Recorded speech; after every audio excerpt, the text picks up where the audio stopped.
Telugu Desam party మహానాడును విజయవంతంగా పూర్తి చేసుకుంది. 3 రోజుల పాటు కడప వేదికగా సాగిన మహానాడు ఉత్సాహభరిత వాతావరణంలో సాగింది. కింది స్థాయి కార్యకర్త నుంచి అధినేత చంద్రబాబు వరకు ఒకే చోట కలిసి చేసుకున్న పండుగ. అధినేత చంద్రబాబుతో పాటు యువనేత నారా లోకేష్కు టీడీపీ నాయకత్వం నుంచి శ్రేణుల వరకు నీరాజనాలు పలికారు. భావి నాయకుడిగా లోకేష్ను అందరూ దీవించారు. ఇక తెలుగుదేశం పార్టీని నడిపించేది లోకేష్ అని ఈ మహానాడు స్పష్టతనిచ్చింది. అయితే ఇప్పటికే టీడీపీ వ్యవహారాలను లోకేష్ చక్కబెడుతున్నారు.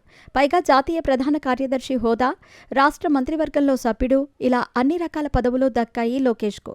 అయితే పార్టీలో ప్రమోషన్ ఇవ్వటం ద్వారా లోకేష్ను మరో అడుగులో పెట్టాలని పార్టీ శ్రేణులు భావిస్తున్నాయి. ఇప్పుడే నందమూరి లక్ష్మీ పార్వతి ఒక సరికొత్త మెలిక తెరపైకి తెచ్చారు.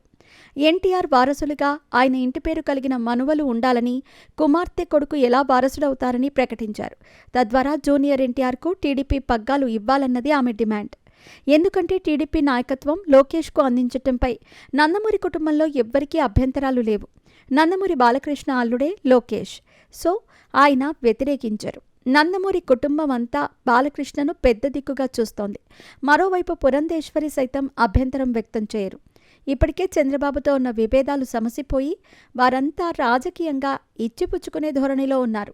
సో ఇప్పుడేమైనా అభ్యంతరాలుంటే జూనియర్ ఎన్టీఆర్కు ఉండాలి, కానీ ఆయన ఎన్నడూ టీడీపీ వ్యవహారాల గురించి బయట మాట్లాడిన దాఖలాలు లేవు. సినిమాలతో ఆయన బిజీగా ఉంటున్నారు. లక్ష్మీ పార్వతి చెబుతున్న వారసత్వంగా చూసుకున్న చంద్రబాబు నుంచి పార్టీ ఆయన వారసుడు లోకేష్ చేతికి వెళుతుంది.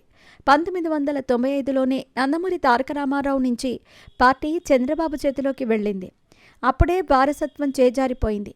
ఇప్పుడు లక్ష్మీ పార్వతి గోల చేసినా తిరిగి నందమూరి కుటుంబంలోకి రాదు. పార్టీ శ్రేణులు కోరుకుంటే వస్తుంది, లేకుంటే ఆమె ఆశిస్తున్నట్టు జూనియర్ ఎన్టీఆర్ పార్టీలోకి వచ్చి యాక్టివ్గా పనిచేస్తే వస్తుంది. మొన్నటి ఎన్నికలే తెలుగుదేశం పార్టీకి అత్యంత టఫ్. ఆ సమయంలో జూనియర్ ఎన్టీఆర్ రావాలన్న డిమాండ్ వచ్చింది, కానీ ఆ అవసరం లేకుండానే టీడీపీ సూపర్ విక్టర్ సాధించింది. లోకేష్ తనను తాను ప్రూవ్ చేసుకున్నారు. ఒకే ఒక్క విజయంతో అందరి నోళ్లు మోయించారు.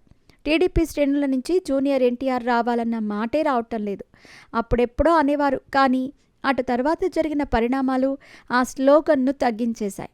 అయితే వైసీపీలో ఉన్న లక్ష్మీ పార్వతి ఆ డిమాండ్ చేస్తే ఎవరు పట్టించుకుంటారు? పోనీ లక్ష్మీ పార్వతితో జూనియర్ ఎన్టీఆర్ మాట్లాడించారు అనుకుందామంటే కుదిరే పని కాదు. ఎందుకంటే లక్ష్మీ పార్వతి కంటే ముందుగానే కొడాలి నాని, వల్లభనేని వంశీమోహన్ లాంటి నేతలు ఇదే రకమైన డిమాండ్ చేశారు. డిమాండ్ కాదు, నిష్ఠూరాలు ఆడేవారు. ఎందుకు ఇవ్వరు అని మాటల దాడి చేసేవారు. 1995లోనే నందమూరి వారి కుటుంబం నుంచి నారా కుటుంబానికి టీడీపీ నాయకత్వం షిఫ్ట్ అయింది. ఇప్పుడు ఎన్టీఆర్ వారసుడు, కూతురు కొడుకైన లోకేష్ ఎలా వారసుడు అని ప్రశ్నించి మరోసారి వార్తల్లో నిలవటం తప్ప లక్ష్మీ పార్వతి సాధించేది ఏదీ లేదు.